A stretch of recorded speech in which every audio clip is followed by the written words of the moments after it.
사순절 5번째 주일입니다.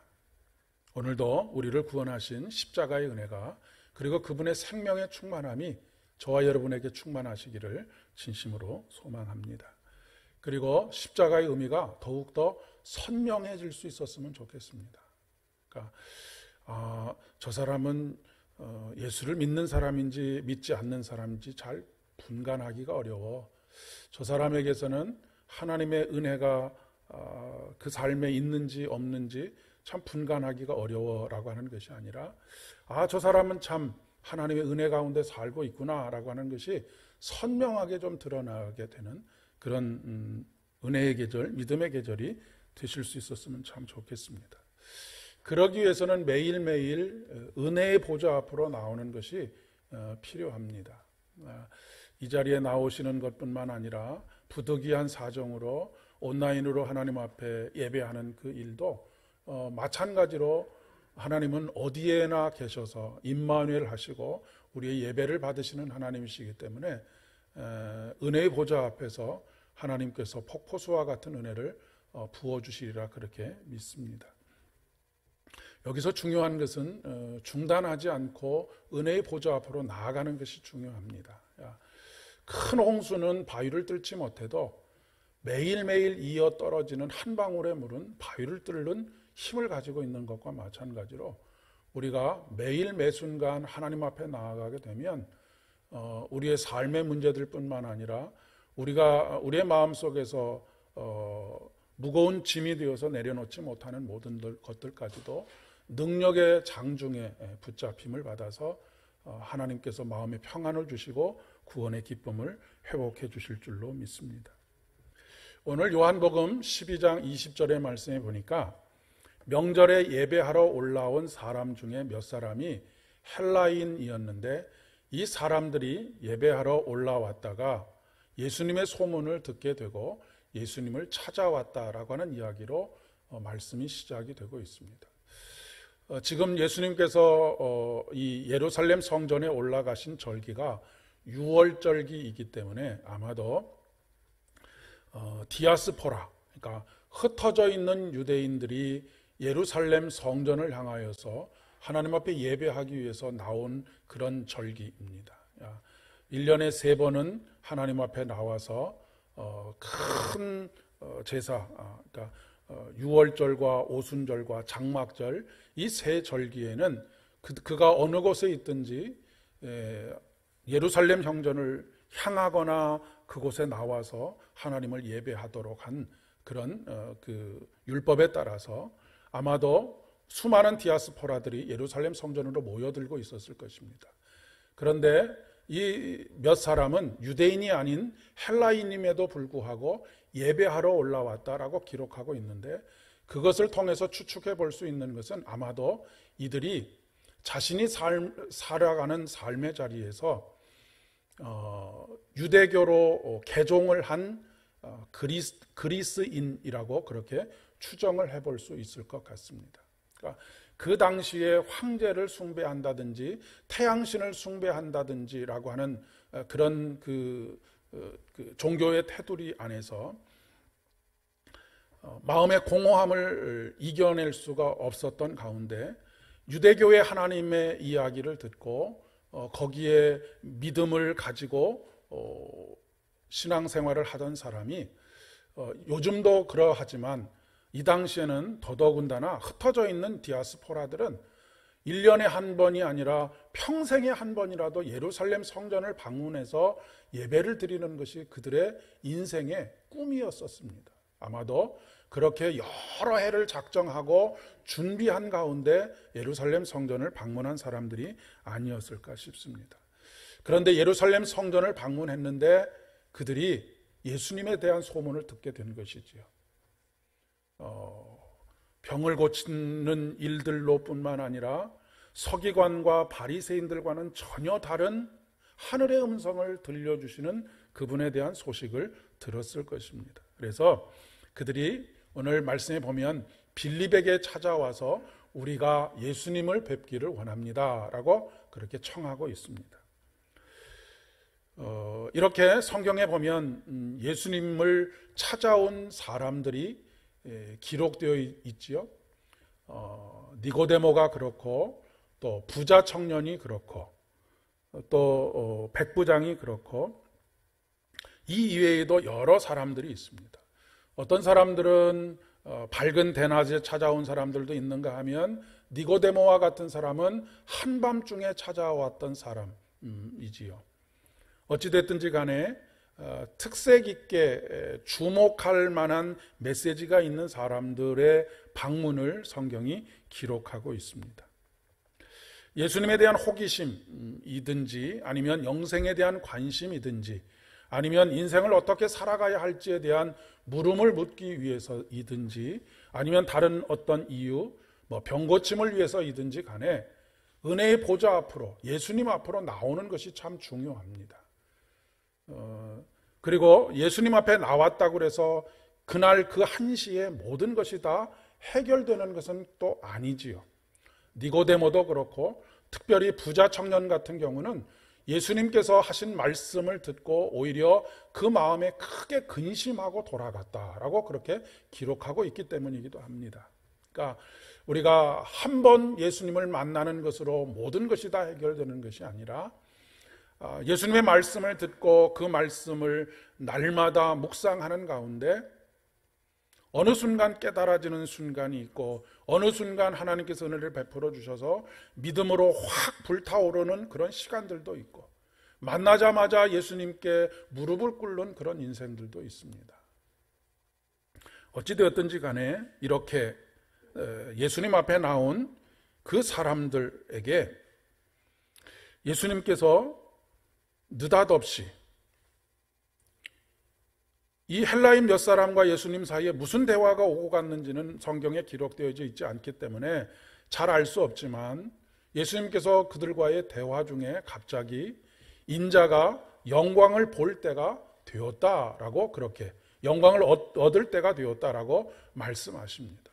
그리고 이어지는 말씀에서 한 알의 밀이 땅에 떨어져 죽지 아니하면 한 알 그대로 있되 떨어져 죽으면 많은 열매를 맺게 되느니라 라고 말씀하고 계십니다. 왜 하필 이때에 이 말씀을 하셨을까? 여러분은 어떻게 생각하십니까? 지금 이 순간이 아까도 말씀드렸던 것처럼 예수님의 공생애의 마지막 예루살렘 입성을 하고 나신 다음입니다. 하나님께서 이 헬라인 몇 사람을 예수님께 보내주신 이 사건을 통해서 예수님께서 그것을 무엇으로 받아들였느냐면 이제까지 예수님께서 제한적으로 이방인들을 만나시고 이방인들도 구원의 자리에 이르게 하셨지만 거의 예수님의 사역은 예루살렘과 갈릴리 이 사이에 있는 유대인들을 향한 제한적인 선교 여행이었던 것을 이제 헬라인 몇 명이 예수님께 찾아온 사건을 통해서 예수님께서 이렇게 받아들이신 것입니다. 이제는 이 십자가의 죽음을 통해서 썩어지는 한 알의 밀알이 되는 상황을 통해서 하나님께서 온 세상 가운데 있는 이방인들을 생명 가운데로 인도하시고 그들에게도 구원의 기쁨을 선물하시기를 원하시는 그런 사인으로 받아들이셨다라고 하는 것을 이야기하고 있는 것입니다. 여기서 두 가지를 살펴볼 수 있는데 그 하나는 인자가 영광을 받을 때가 왔다라고 하는 것입니다. 그런데 여기서 말하는 인자가 영광을 얻을 때가 왔다라고 하는 영광을 얻는다라고 하는 것은 다른 말로 표현하면 이제 내가 죽을 때가 되었다라고 하는 이야기입니다. 33절의 말씀에서 이렇게 정리하고 계시죠. 이렇게 말씀하시면 자기가 어떠한 죽음으로 죽을 것을 보이심이러라 라고 말씀하고 있습니다. 그러니까 영광을 얻게 된다라고 하는 것은 어떻게 죽을 것인가 라고 하는 것을 보이심이러라 라고 하는 말씀으로 정리하고 계시다라고 하는 것이죠. 인간은 모두가 다 죽습니다. 죽음에서 예외된 인간은 아무도 없습니다. 우리는 죽는다고 하는 것을 알면서도 죽음을 외면하면서 사는 경우들이 대부분입니다. 부자도 죽고 가난한 사람도 죽습니다. 지위가 높은 사람도 죽고 지위가 낮은 사람도 죽습니다. 많이 배운 사람도 죽고 많이 배우지 못한 사람도 죽습니다. 죽음에는 예외가 없습니다. 그리고 인간은 죽음으로 인해서 모든 것이 다 끝나버리고 맙니다. 아무리 위대한 업적을 쌓았다 할지라도 그 업적으로 인해서 죽음 이후에 그의 인생에 아무런 유익이 없습니다. 어저께 뉴스를 보니까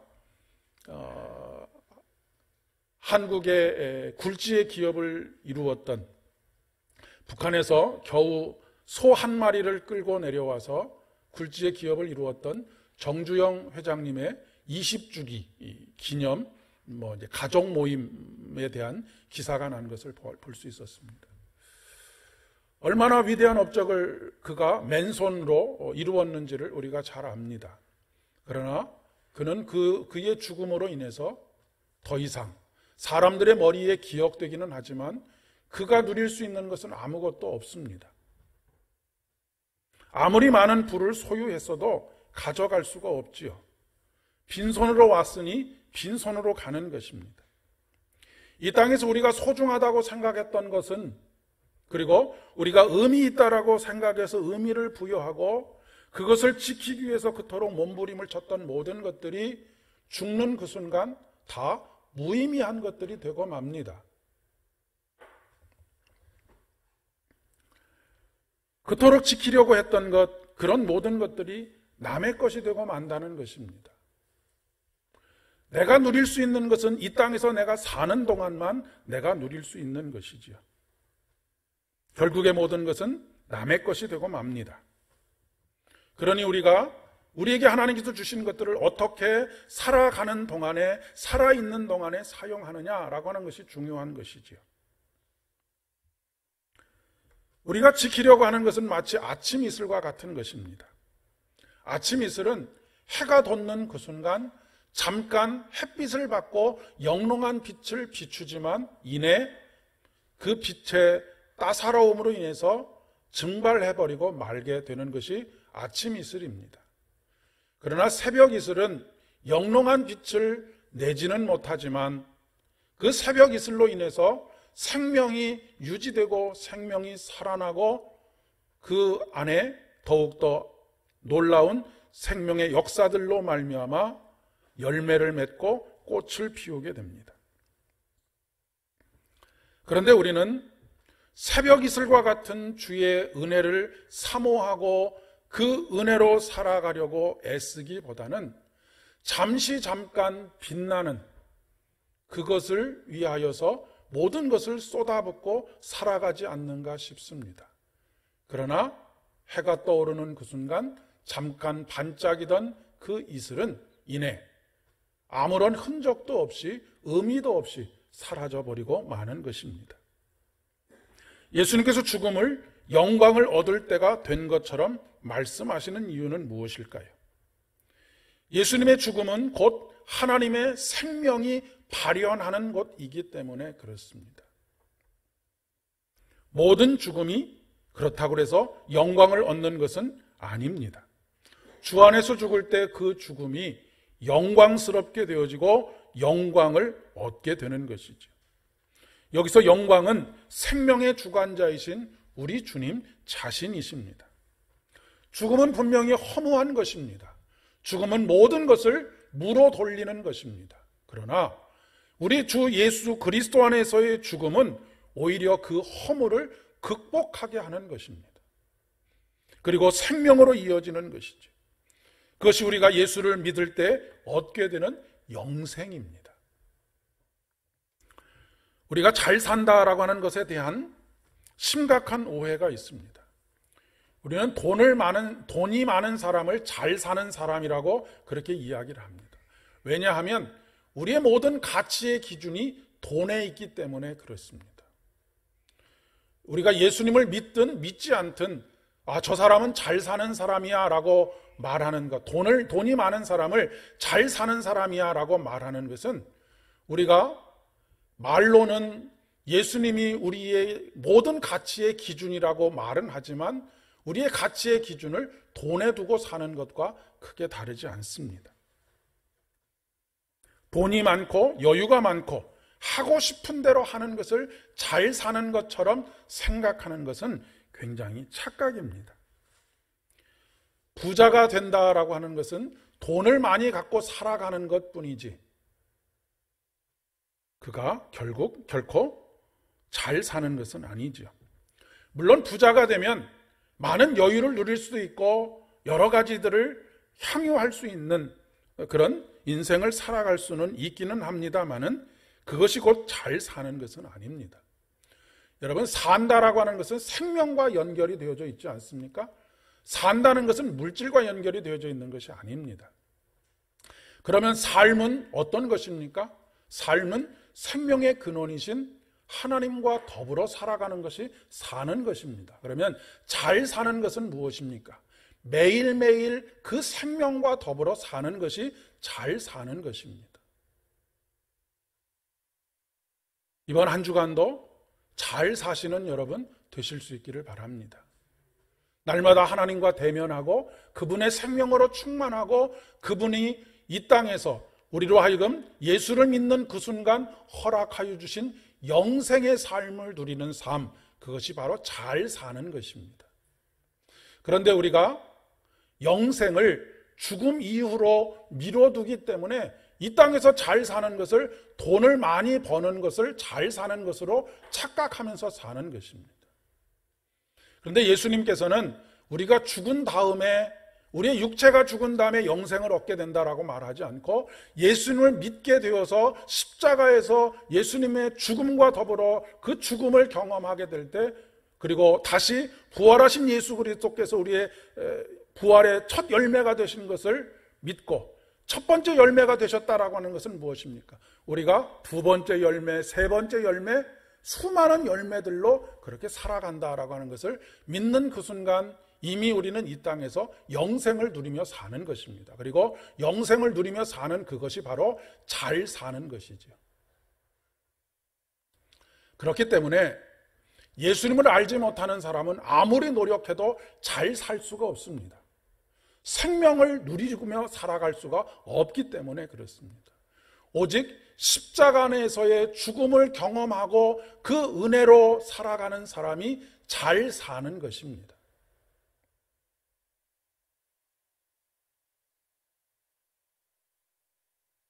여기서 중요한 것은 죽음입니다.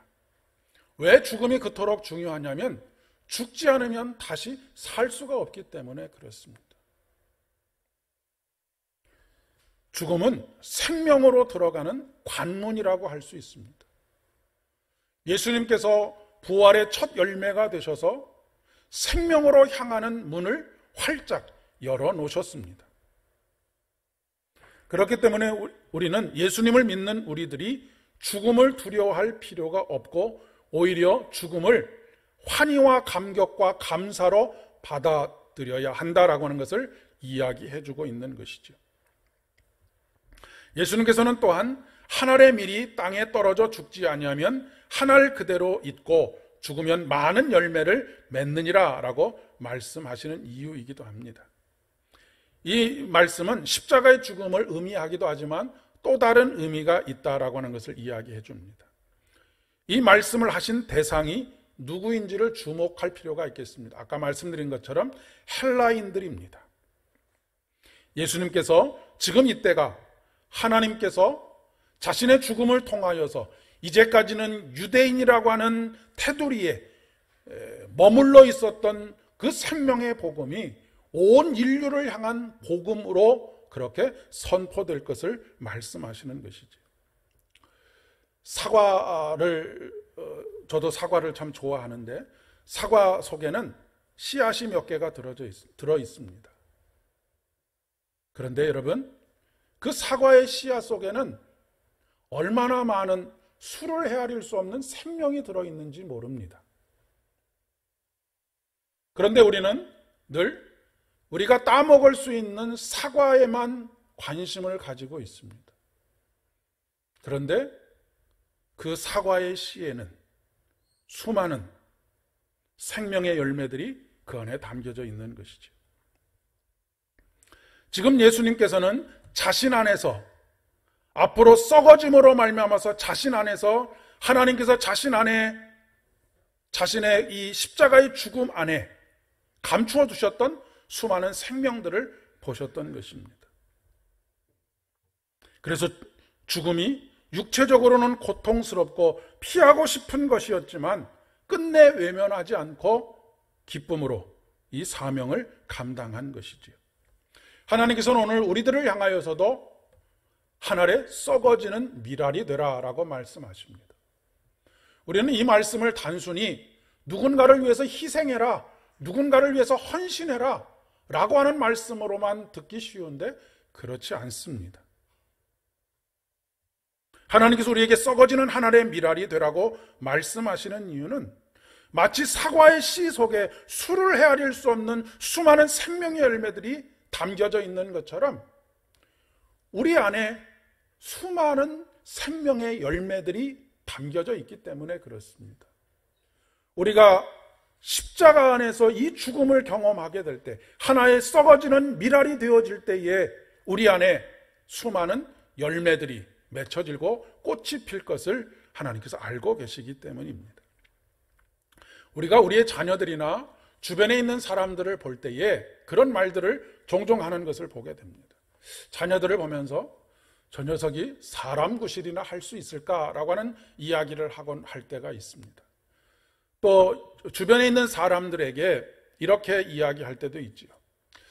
참 별 볼 일 없는 사람이다라고 그렇게 이야기하는 경우도 있습니다. 그 평가가 객관적인 평가일 수 있겠습니다.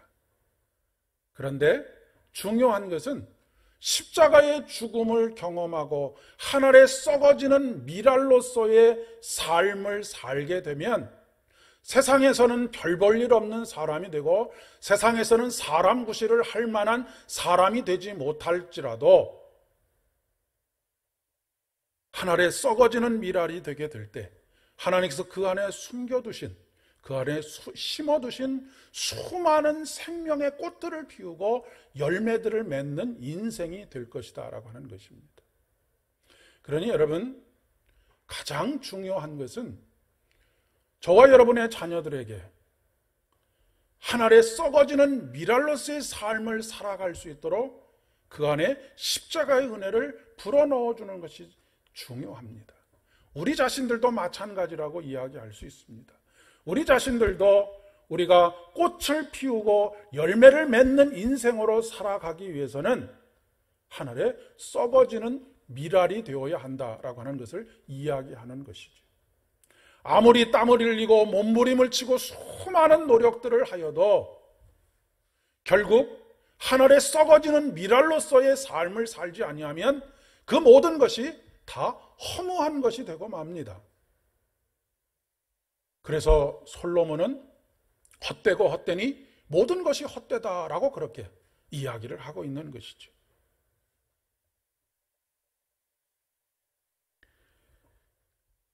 여기서 문제가 바로 죽지 않으려고 하는 것입니다. 찬란한 꽃이 될 생각, 풍성한 열매를 맺을 생각만 하지 썩지 않으려고 하는 것입니다. 썩어지는 하늘의 밀알로서의 삶, 십자가에서의 이 죽음과 부활의 영광으로서의 영생을 우리가 꿈꾸지 않기 때문에 그냥 하늘 그대로 있는 것이죠. 성경은 죄를 구약 성경에서는 하타라고 하는 단어를 쓰고 또 신약 성경에서는 하마르티아라고 하는 단어를 쓰는데 두 단어가 동시에 똑같은 뜻을 가지고 있습니다. 하나는 히브리어이고 하나는 헬라어인데 그 뜻은 무엇이냐면 표적을 맞추지 못했다라고 하는 것이고요. 또 다른 하나는 관역을 벗어났다라고 하는 뜻을 가지고 있습니다. 우리의 시선이 표적을 향하지 않고 있다라고 하는 것이죠. 우리의 시선은 늘 아름다운 꽃에 있고 수많은 열매들에만 있습니다. 그러나 우리의 시선이 정작 어디에 있어야 한다라고 말씀하시는 것이냐면 씨앗에 있어야 하는 것이죠. 그 씨앗이 썩어지는 하늘에 밀알이 되는 것에 있어야 한다라고 하는 것을 이야기하는 것입니다. 예수님께서 우리에게 먼저 그의 나라와 그의 의를 구하라, 그리하면 이 모든 것을 너희에게 더하여 주시리라 라고 말씀하신 이유가 바로 여기 있습니다. 여기서 먼저 그의 나라와 그의 의를 구한다라고 하는 것이 무엇이겠습니까?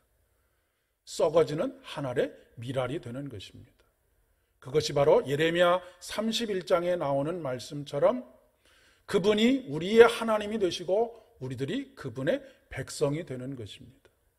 썩어지는 한 알의 밀알이 될 때 우리는 새 언약 가운데로 들어가고 하나님께서 우리의 하나님이 되시고 우리는 그분의 백성이 되는 것입니다.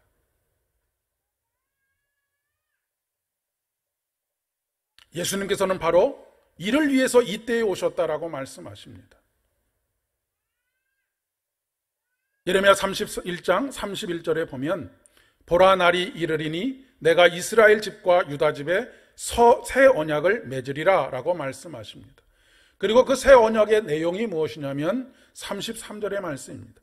내가 이스라엘 집과 맺을 언약은 이러하니 곧 내가 나의 법을 그들의 속에 두며 그들의 마음에 기록하여 나는 그들의 하나님이 되고 그들은 내 백성이 될 것이다. 이전에 하나님의 법은 어디에 두셨습니까? 돌판에 새겨 두셨습니다. 그것이 율법입니다.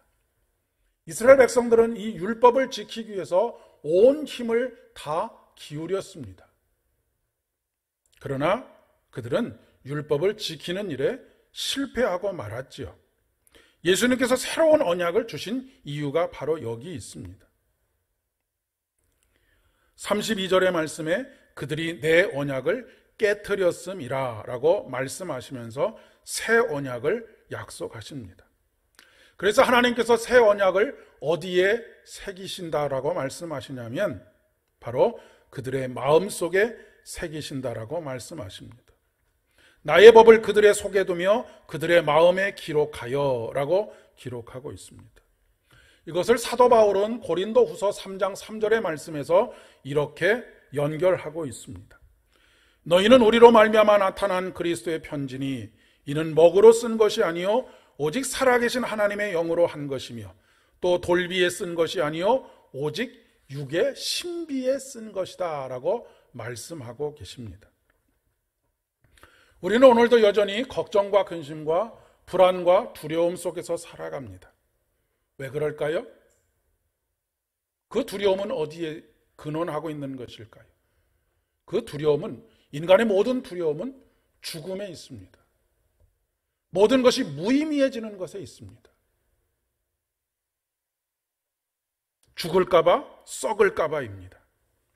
인간으로서의 예수님에게도 이런 고통이 있었습니다.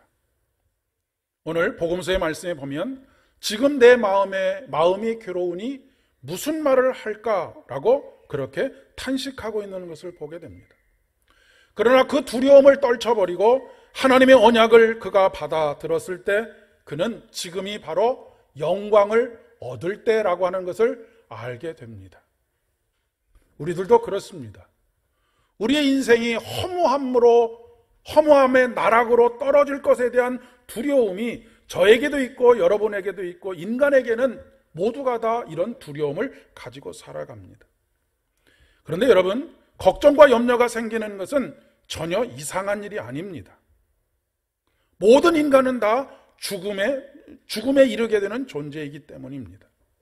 하지만 새 언약을 받아들이고 그 새 언약 안에서 썩어지는 하나님의 밀알이 되게 되어질 때 우리 안에 하나님께서 심기워 두신 아름다운 생명의 열매들이 우리의 삶을 통해서 매일매일 주렁주렁 열매 맺게 될 것이고 꽃을 피게 될 것입니다. 바로 예수님께서 얻게 되실 영광의 삶이 우리의 삶 속에 나타나게 될 것을 말씀하고 계십니다. 한 걸음을 내디뎌야만 또 한 걸음을 내디딜 수가 있습니다. 수많은 사람들이 그 한 걸음을 내딛지 못하고 망설이고 주저하고 포기하는 일들이 다반사입니다. 그런데 두려움에도 불구하고 우리 주님 손 꽉 붙잡고 한 걸음만 내딛기 시작하면 다음 걸음을 내디딜 수 있습니다. 이것이 바로 우리가 걷고 있는 순례의 길이고 믿음의 길이고 사순절 5번째 주일, 이 한 주간 동안 또한 우리가 걸어야 할 길이기도 합니다. 주님을 따른다라고 하는 것은 바로 이것입니다.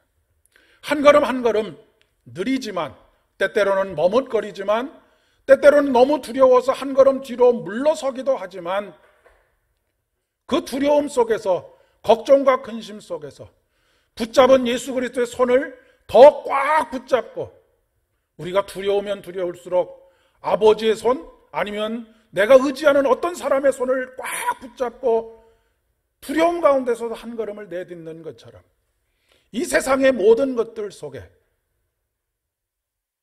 아주 작은 용기를 가지고, 그것을 믿음이라고 이야기할 수가 있겠죠. 아주 작은 믿음, 한 걸음, 하나님께서 우리에게 큰 믿음을 요구하시는 것이 아닙니다. 한 걸음을 내디딜 수 있는 믿음을 요구하십니다. 그 믿음을 가지고 한 걸음을 내딛게 될 때에 하나님께서 우리에게 심어두신, 숨겨두신 수많은 생명의 역사들이 우리의 삶을 통해서 나타나고, 그 생명을 누리며 살게 되는 잘 사는 삶 살게 하실 것을 믿습니다. 이번 한 주간 여러분의 삶과 가정과 일터와 모든 삶의 자리에서 썩어지는 하나의 미라로서의 십자가의 죽음을 더 깊이, 그 은혜를 더 깊이 경험하는 가운데 여러분의 모든 삶의 자리에서 생명으로 열매 맺게 되기를 진심으로 축복합니다. 기도하겠습니다. 아버지 하나님, 은혜를 진심으로 감사를 드립니다. 썩어지는 것에 대한 두려움, 의미가 없어지는 것에 대한 두려움으로 인하여서 하늘에 썩어지는 미랄이 되지 못했던 우리의 삶을 주님 앞에 내어놓습니다. 우리에게 작은 용기, 작은 믿음을 허락하여 주셔서 이 거룩한 영적인 순례의 나섬으로 말미암아 썩어지는 하늘의 미랄을 예수 그리스도의 십자가 안에서 경험하게 하여 주옵시고, 그로 말미암아 우리가 예수님께서 얻으셨던 그 영광의 그 순간 찬란하게 빛나는 생명의 열매들로 풍성케 되는 복된 삶, 잘 사는 삶 살게 하여 주시옵소서. 예수님의 이름으로 기도드립니다. 아멘.